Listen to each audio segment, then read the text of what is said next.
Bonjour à tous, on se retrouve pour le nouveau Texama Show, c'est le je ne sais plus combien comme d'habitude. Ça n'a aucune importance, c'est juste pour les numéroter pour que ce soit plus facile pour vous de les reconnaître.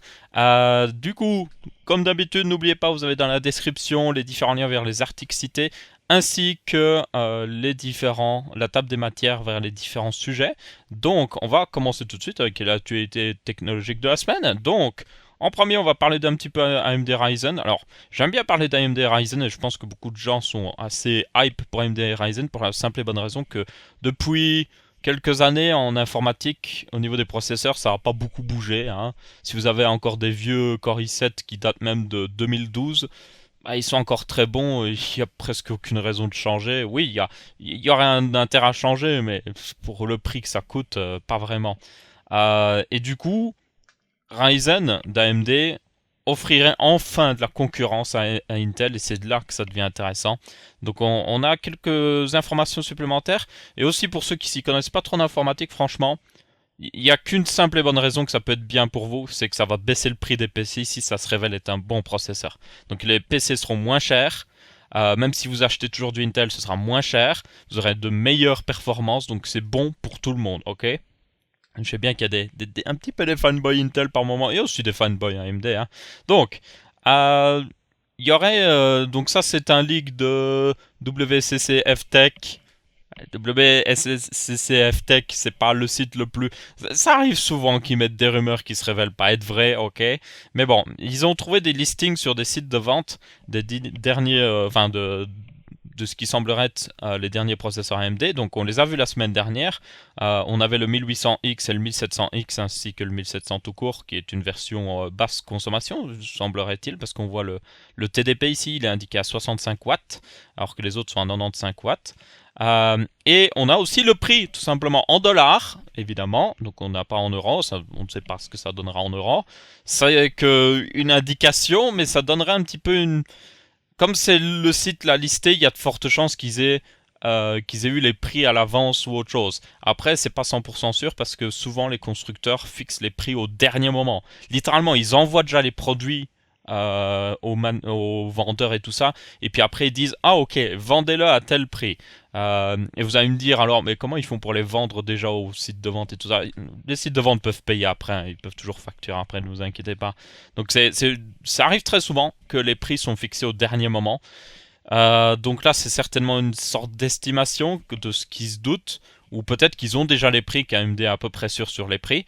Il y a de fortes chances qu'ils soient à peu près sûrs sur les prix, parce que je vous rappelle que niveau Core i7 et tout ça, ça ne change pas beaucoup ces derniers temps. Ils sont même de plus en plus chers, je trouve. Donc ça doit pas être très dur pour eux de fixer les prix, vu qu'ils savent à peu près ce qu'Intel vend à telle tranche de prix ou autre chose. Donc, les prix sont assez intéressants. Donc on a le plus gros modèle, le haut de gamme, le 1800X qui sera à 490 $. Pas sûr et certain, hein. Même si je pense qu'en dessous que 500 $ serait assez raisonnable comme prix. Ensuite, on a le 1700X qui est en dessous de 400 $, 380 $. Donc il est à peu près au même niveau de prix qu'un Core i7, les plus gros Core i7 moyenne gamme. Donc je parle ici du 7700K par exemple.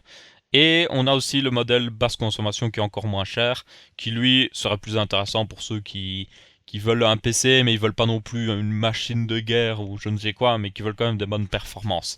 Donc, ce qui est intéressant, c'est que ces prix, même s'ils sont pas forcément vrais, confirment à peu près ce qu'on pensait. Et c'est tout simplement qu'il y aurait, on va dire, des nouveaux processeurs Ryzen face à face au 7700K. Euh, et aussi un autre qui sera un peu plus cher, mais qui ferait techniquement de la concurrence au i7 6900K. Le 6900K, pour information, c'est le processeur Weaker d'Intel. Et les Ryzen 7, donc les 1800X, 1700X, 1700, c'est vraiment des noms de merde. Franchement, sont indiqués comme étant des Weaker, tous ensemble, donc des Weaker 16 threads exactement comme le 6900K. Donc au final, ils font beaucoup plus de concurrence au 6900K, surtout que le 6900K est vendu plus de 1000 $, 1000 € même en Europe. Donc il lui faut une bonne petite concurrence, l'air de rien, parce que même s'ils sont pas exactement au même niveau de performance en termes de... pour ceux qui se demanderaient, en fait, même si vous avez un processeur weaker, il y a des jeux qui vont utiliser qu'un seul cœur. Donc la puissance même du processeur peut être aussi affectée par à quel point un seul cœur peut être puissant. En général, Intel se débrouille mieux et je suis pratiquement sûr que le 7700K n'a pas besoin de s'inquiéter, que les processeurs AMD seront moins puissants à fréquence égale avec un seul cœur. Mais on en a 2 fois plus au même prix et le 6900K coûte 2 fois plus cher visiblement. Donc Intel a du souci à se faire parce que leur modèle haut de gamme va être mis en péril. Parce que les gens qui regardent pour acheter un méga gros processeur Weaker vont se dire je peux acheter celui à 1000 € ou je peux acheter celui à 500 $ qui est légèrement moins puissant mais qui coûte 2 fois moins cher.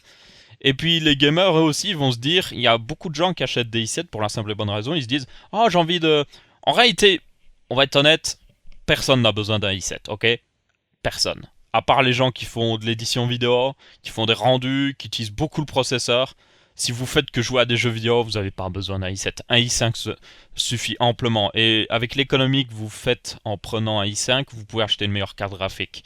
Donc, franchement, la plupart des gamers en tout cas n'ont pas besoin d'un i5. Donc la plupart des gens qui prennent un i7, c'est souvent parce qu'ils se laissent avoir par le marketing. Hein, parce que Intel veut très clairement que les gens prennent des i7 hein, parce qu'ils les vendent plus cher. Mais aussi, il y a des gens qui se disent ouais, mais je vais peut-être streamer, je vais peut-être faire du rendu vidéo, je vais peut-être faire ci, je vais peut-être faire ça.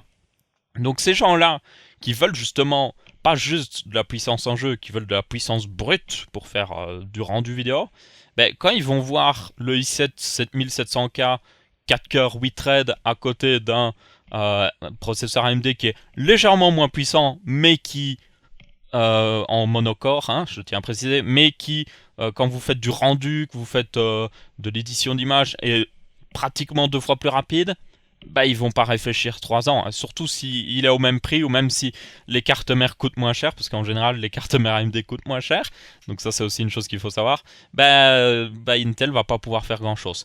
Du coup, ça c'est très intéressant et ça nous permet de switcher vers le prochain sujet, c'est qu'apparemment Intel va sortir des versions plus rapides de ses Core i7 très vite en fait. Donc ils ont à peine sorti le 7700K, ça fait 1 mois à peine qu'il est sorti et il sortirait déjà une version plus rapide, donc il serait intitulé alors ils ont aussi pour le i5, donc on aurait le i5 7640K qui serait un peu plus avec un peu plus de fréquence, donc il passera à 4 GHz. Il y a même une rumeur comme quoi il débloquerait le multithreading sur les i5, ce qui, à part les i5 mobiles, mais pour les i5 comme ça de bureau, ce qui n'a jamais été fait. Donc les i5 ont toujours été 4 cœurs, 4 threads.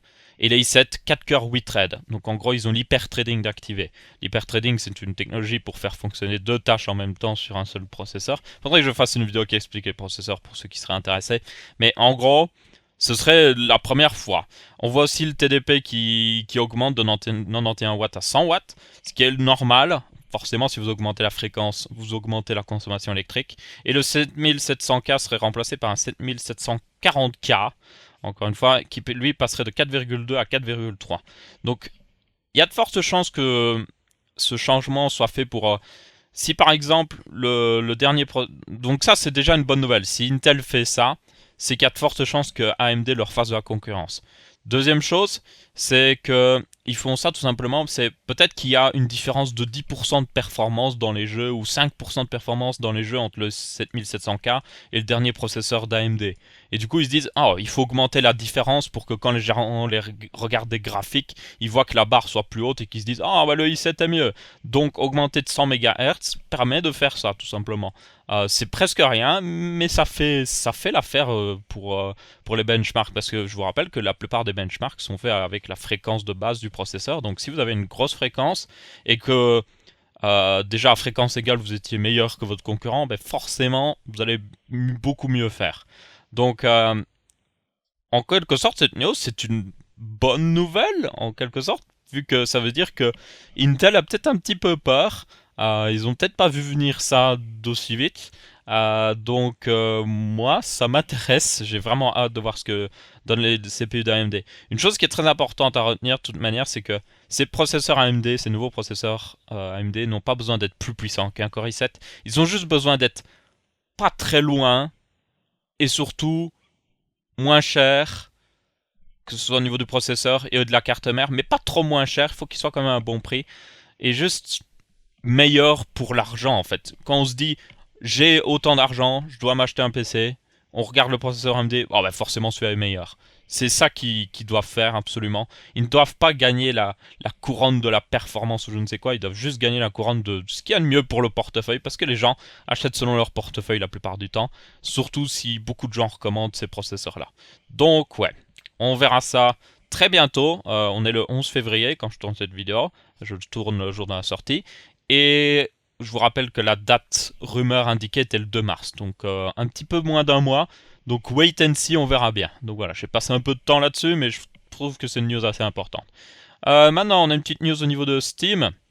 Donc Steam va arrêter le Greenlight. Donc le Greenlight, c'était un programme Steam où en gros vous pouvez soumettre un jeu à Steam et les gens votent pour dire oui, je veux voir ce jeu.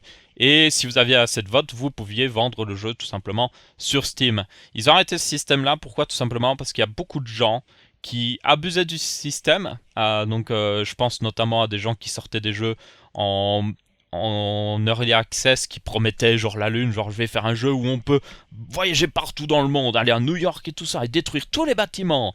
Donc ça, je peux faire des promesses comme ça, il suffit que je fasse une vidéo bien présentée, que je monte un petit peu des images d'un pseudo-jeu qui est censé être ça, et puis je demande au jeu, ah, votez pour moi sur Greenlight, et puis hop, je leur vends le jeu en early access. Donc ça, c'était un gros problème qu'il y avait, de gens qui spammaient des jeux comme ça et qui du coup diminuaient la qualité des jeux qu'on trouvait sur Steam, littéralement. Hein. Du coup, ils ont décidé de mettre en place, enfin de retirer Greenlight tout simplement. Je vous mettrai le lien dans la description hein, si vous voulez tout lire. C'est en français évidemment, hein, vu que c'est sur Steam. Et ils vont mettre en place un nouveau système qui s'appelle Direct. Donc Direct, ça marche direct.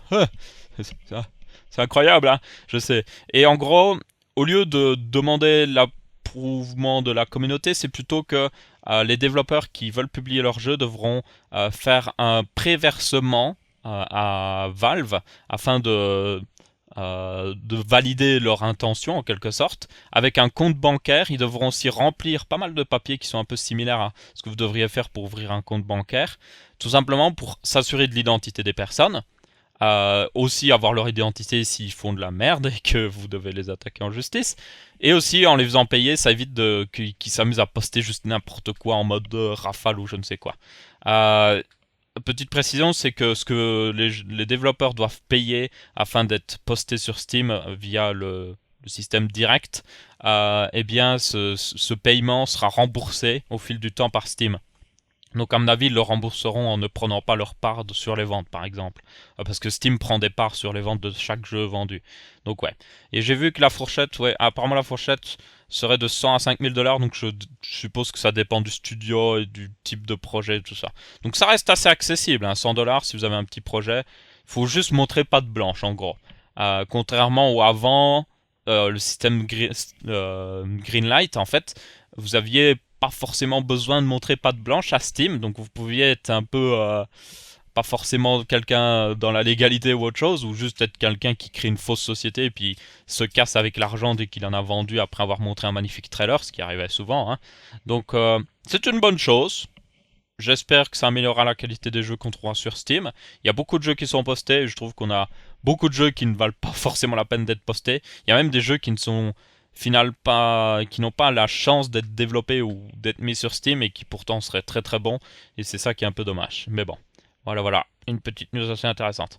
Alors ça c'est une petite news marrante, c'est que donc il y avait le Super Bowl, je pense vous l'avez vu. Le Super Bowl c'est le Super Bowl tout simplement américain. Il y a souvent beaucoup de pubs pendant le Super Bowl. Du coup les grosses compagnies essayent de faire des pubs assez intéressantes. Et Google a fait une pub pour son Google Home. Donc le Google Home c'est ce petit gars là. Donc c'est un petit appareil qui en gros vous permet de contrôler des choses dans votre maison. Donc vous lui faites vous lui dites d'allumer les lumières, de mettre la musique et tout ça. Il y a un haut-parleur et tout dedans, hein, donc vous pourrez allumer la musique. Et du coup, dans leur pub, ils mettaient tout le temps OK Google. Donc là, je viens d'activer déjà des téléphones chez quelqu'un, hein, j'en suis sûr. Donc dans leur pub, c'était littéralement OK Google, mets la musique. Et tout le temps dans la pub. Donc ça activait apparemment pas mal de téléphones chez les gens parce que les gens regardaient la télé ils regardaient le Super Bowl, donc ils avaient la télé à fond avec le téléphone à côté. Et ça a apparemment foutu pas mal de problèmes et ça fait n'importe quoi chez pas mal de gens qui avaient des téléphones Android. Donc ça c'est plutôt marrant, j'ai envie de dire, la petite news marrante comme ça. Et c'est vrai que quand j'y pense, des fois je m'amuse à dire OK Google comme ça juste pour embêter les gens. OK Google. C'est quoi? C'est OK Siri? Siri? Non, je sais plus. Hey Siri? Je pense que c'est ça qu'il faut dire pour l'activer, je ne sais même plus. Bref. En d'autres news aussi, Nvidia se fait masse boulasse, littéralement. Donc ils ont posté leurs résultats pour Q4. Donc Q4 2017, ça me semble être un peu bizarre parce qu'on n'est pas encore en 2017. Ok, ça me semble bizarre. En tout cas, ils ont posté leurs résultats financiers pour le dernier. Ouais, il me semble. Ok. Ah non, c'est des estimations qu'ils mettent. Ok. Mais bon, ils ont quand même posté leurs résultats pour le début de l'année. Et ils sont évidemment en hausse. Ils font pas mal d'argent. Ce qui n'est pas très étonnant. AMD a du mal à concurrencer au niveau carte graphique. On a aussi, si vous êtes sur mobile, je pense que vous devez le savoir, mais sur ordinateur portable, je parle. Euh, Si vous voulez un bon ordinateur portable avec une carte graphique, il faut littéralement prendre un portable avec une carte graphique Nvidia parce que AMD ne. Ils ont quelques cartes graphiques, mais bien souvent ils mettent juste des trucs pas très intéressants.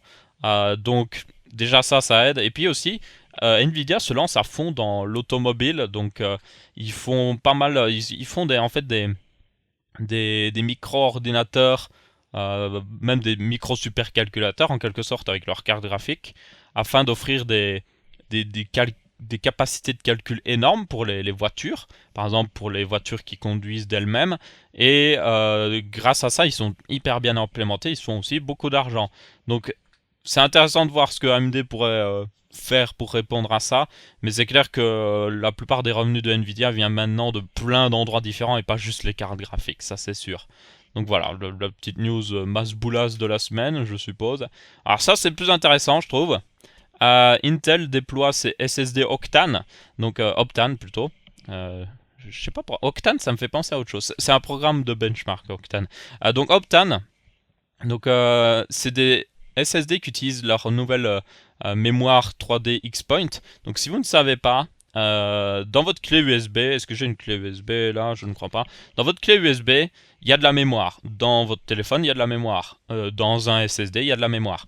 Il y a différents types de mémoire. Vous avez la TLC, la MLC, la SLC aussi. Et du coup, ça, c'est de vieilles mémoires. Enfin, c'est une technologie qu'on utilise depuis des dizaines d'années et qu'on a fait évoluer. Donc, on a amélioré leur finesse de gravure, on a amélioré leur durée de vie, on a amélioré la densité pour qu'on en mette plus dans un petit espace. C'est ça qui nous a permis, là, quelques années, de commencer à avoir des SSD, parce qu'avant les SSD, c'était assez compliqué, ça coûtait très cher, c'est juste trop compliqué d'avoir assez d'espace pour que ce soit intéressant. Mais à partir d'un moment, on a commencé à être... Ça commence à devenir intéressant, et c'est là qu'on a vu apparaître les premiers SSD de 40 Go et tout ça. Donc, pour information, la TLC, c'est de la mémoire où vous sauvegardez 3 bits de données sur une cellule mémoire. La MLC, c'est 2 bits de données. Et la SLC, c'est 1 bit. La SLC n'existe plus trop parce que ça coûte trop cher. Hein, parce que vous sauvegardez 2 fois moins d'informations que la MLC. Par contre, la TLC est très utilisée parce que ça permet de sauvegarder 3 bits de données. Donc, en gros, 50% de données en plus que la MLC qui n'en sauvegarde que 2.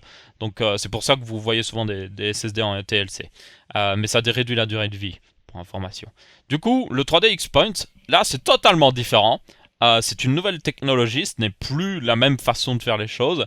Donc c'est développé par Intel et le but de cette technologie, c'est d'offrir tout simplement un stockage du futur parce que la MLC, tout ça, ça fait longtemps en fait qu'on l'a et qu'il est peut-être temps de passer à quelque chose de nouveau. Donc ce que promet la 3D X-Point, c'est tout simplement des meilleures performances, hein, ça c'est bien. Des meilleurs, alors ça c'est des I/O qu'on appelle, des IOPS, donc c'est des entrées-sorties. Donc je vais vous donner un exemple très clair pour que vous puissiez comprendre. Imaginez une autoroute, ok? Vous avez une autoroute avec 3 bandes de circulation, ok? Il y a 3 bandes de circulation et vous pourrez rouler à du 120 km/h. Alors c'est bien, vous pourrez rouler à du 120 km/h. Ben, ce genre de SSD vous permettrait de rouler plus vite en fait. C'est comme si vous aviez une autoroute où vous pouvez rouler à 200 km/h. Donc là, vous vous dites, oh ben c'est nickel, c'est génial. Mais ce qui est encore mieux, c'est que vous pouvez maintenant rouler sur 10 bandes de l'autoroute. Donc elle est plus large et vous pouvez aller encore plus vite. Mais c'est un peu la même chose, les entrées-sorties, tout simplement.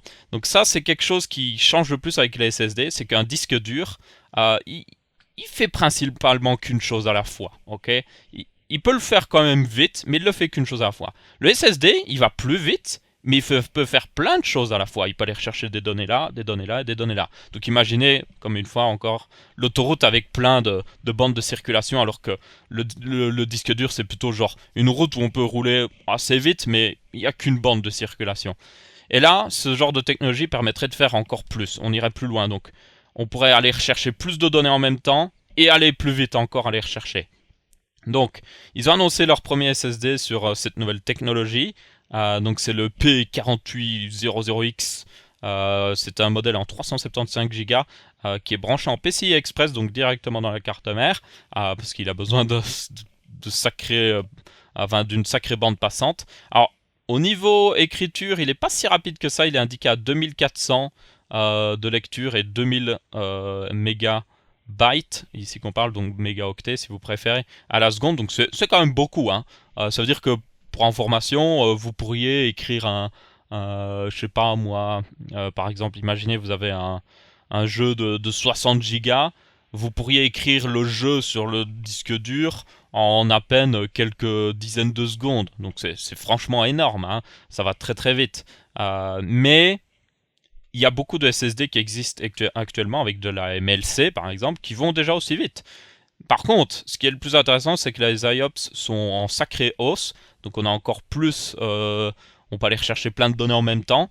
Et aussi un truc très intéressant, c'est au niveau de la durée de vie indiquée du SSD qui serait 21 fois plus importante que les SSD. Et ça, c'est très intéressant parce que je pense qu'il y en a qui doivent le savoir, mais les SSD, le problème c'est que ils ont une durée de vie, ok? Une cellule mémoire, vous pouvez écrire des données un certain nombre de fois dessus, et puis au bout d'un moment, elle va être là en mode ah, je peux plus rien faire. Et elle va en quelque sorte être corrompue, elle va être fichue, quoi. Alors, rassurez-vous, les SSD savent détecter les cellules qui sont fichues et automatiquement utiliser d'autres. Et c'est souvent ce qui arrive en fait à un SSD quand il meurt, il diminue de capacité. Bon, des fois il peut mourir d'un coup aussi, hein, mais en général il devrait diminuer de capacité pendant qu'il meurt. Donc le SSD sait détecter quand il est en train de mourir. Donc un SSD, vous ne le mettez pas, vous ne le cassez pas juste en écrivant, en l'utilisant des années. Il se casse surtout en l'utilisant beaucoup de fois. Donc vous réécrivez des données, genre vous sauvegardez un fichier, vous le supprimez, vous sauvegardez un autre fichier, vous le supprimez. Mais ça, ce genre de choses, c'est ce qui casse un SSD en quelque sorte. Mais bon, les SSD actuels sont quand même durent très très longtemps, rassurez-vous. C'est un gros mythe qu'on a, c'est que les gens croient que les SSD durent pas beaucoup de temps, mais en fait ils durent quand même pas mal d'années. Vous avez beaucoup de SSD qui ont été testés en mode full écriture jour et nuit pendant des semaines d'affilée, et selon les estimations ils pourraient durer genre 5 ans selon l'utilisation du SSD. Moi j'ai déjà regardé, j'ai mes paramètres de SSD. J'ai déjà regardé et je vois des fois, j'écris 20 gigas de données chaque jour ou je sais pas quoi, et en faisant un bête calcul, je me rends compte qu'en fait mon SSD durerait 5-6 ans et même plus encore, même 10 ans, selon ce que j'écris dessus. Mais bon, là avec ça, au moins, déjà le truc c'est que maintenant il n'y a plus de doute, c'est quelque chose qui va durer forcément longtemps, donc aucun problème, on peut écrire sans se soucier, parce que quand même avec les SSD on fait pas des choses comme je vous ai dit où on écrit beaucoup de données et puis on les supprime après. Donc on les utilise on l'utilise pour le système d'exploitation, on l'utilise pour stocker des jeux. Donc ça va encore, mais on l'utilise pas pour faire des choses où on doit écrire, réécrire par-dessus, réécrire par-dessus. On l'utilise pas trop pour ça. Et en général, si on l'utilise pour ça, les SSD qu'on utilise dans ce genre de domaine ne durent pas très longtemps. Donc ça permettra d'enfin débloquer ça.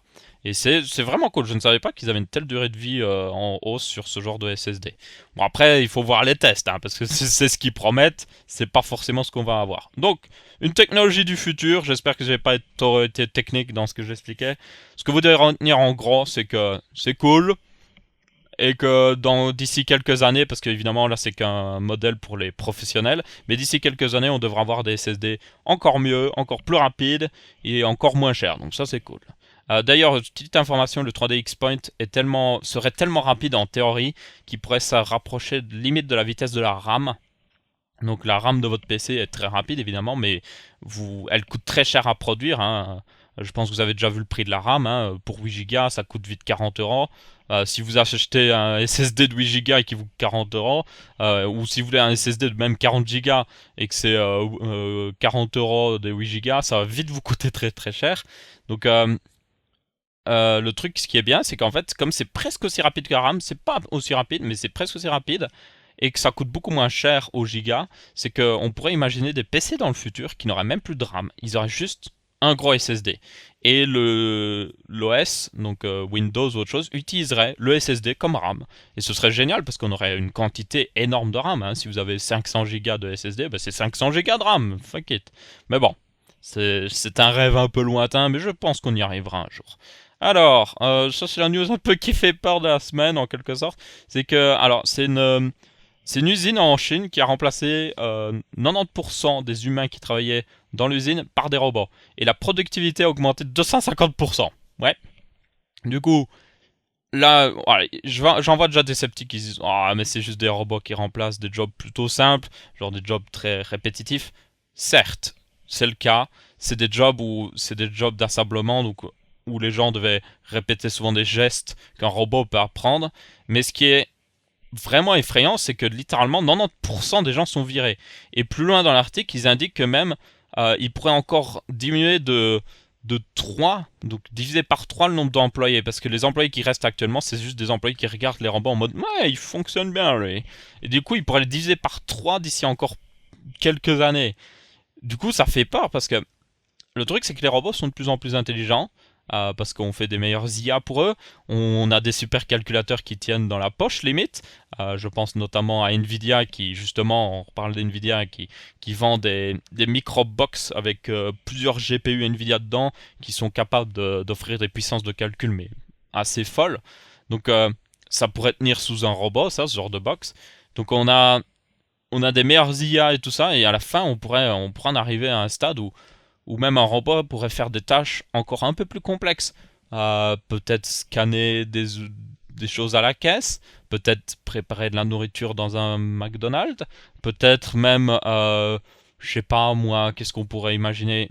Pas mal de choses en fait. Dès qu'il y a une certaine répétitivité, même si ça reste simple, même si ça reste quelque chose où il faut voir la chose pour le faire, c'est pas juste prendre un truc là et le mettre comme ça. Même si c'est quelque chose où il y a un peu de variété, si les robots deviennent plus intelligents, on pourrait remplacer la plupart des jobs en fait. J'ai même vu pas mal de trucs où on voit par exemple des tracteurs sans cabine qui peuvent rouler eux-mêmes sur le champ. Donc ça fait peur parce que tout simplement on se dit dans 10 ans, 20 ans, alors ça c'est quelque chose du futur hein, évidemment, hein. C'est pas dans 5 ans on est tous au chômage, c'est dans 20, 30 ans je dirais, mais ça va arriver. Et du coup, on peut se poser la question, ben, qu'est-ce qu'on fait nous? On regarde les robots travailler, hein, on est tous au chômage en train de regarder les robots travailler, je pense que ça va être ça, hein. Donc ouais, la petite news un peu effrayante, je vous laisse y réfléchir, je pense que c'est quelque chose qu'il faut vraiment commencer à préparer, parce que ça arrivera, tout simplement. Alors, la NASA a fait un... Alors ça c'est la petite news un peu scientifique, c'est que la NASA a fait un processeur qui peut survivre sur Vénus, tout simplement. Enfin, un processeur, c'est plutôt un chip. Je sais pas la traduction qui serait la meilleure pour ça.